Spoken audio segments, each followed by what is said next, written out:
Senator Coons, thank you for joining us. What did you make of Madison? What do you think the difference was? Because it looks like, and sometimes it really doesn't matter much whether you're pushed or you jump, because in the end, it's pretty clear to both of you, you're not getting along. Chris, as I read that exact passage from Secretary Mattis's resignation letter, I got a lump in my throat. He is one of the most seasoned, most respected military leaders in modern American history. He's given encouragement and reassurance to our allies, strong and steely-eyed leadership to our armed forces, and he has stood down our enemies and adversaries in combat commands over many, many years. And if he has that clear and that sharp a break with our president in terms of their strategic views, that compounds my grave concern from yesterday's abrupt announcement by President Trump of an ill-considered withdrawal of our troops from Syria, a decision that will simply hand control of a wide swath of Syria to Iran, to Russia, and to Bashar al-Assad, the murderous leader of Syria. I think that was a terrible decision, and I think Secretary Mattis decided to resign following that terrible decision by our president. I think this is a moment for Republican and Democratic senators when we likely gather again in Washington tomorrow to reconsider the path that we're on here in terms of our national security and our president's leadership. Do you think those words in his letter referred to those adversaries? Was he talking there about Russia, China, North Korea generally in the globe, or do you think he was talking specifically about those in the area of Syria? In the letter. There are also news reports. There's also news reports, Chris, that the president has asked the Pentagon to draw up plans to withdraw from Afghanistan.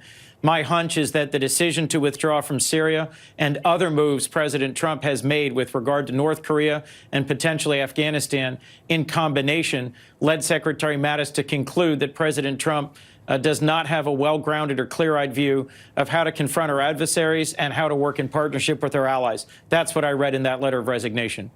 Well, NBC News is now reporting that the Trump-Mattis relationship had been teetering for months, with the president constantly blindsiding Mattis on decisions such as the Iran nuclear deal, pausing U.S. military exercise with South Korea, and the decision to create a sixth branch of the military to oversee space.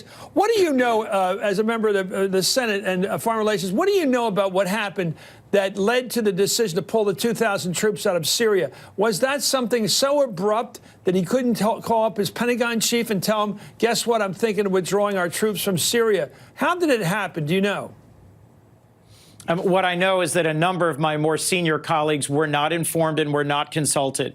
And my strong hunch from this resignation letter is that President Trump also either failed to consult with the most senior levels of the armed forces and the Department of Defense and the intelligence community, or ignored their strong advice. Either way, this is a sharp break from what would be responsible practice by a president.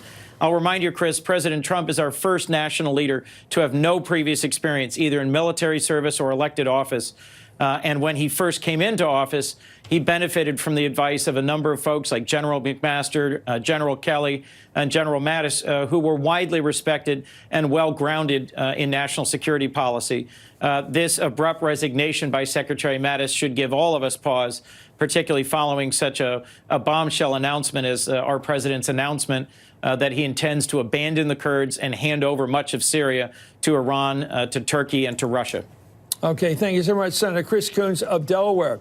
In October, President Trump said on 60 Minutes that Mattis was a good guy, but notably said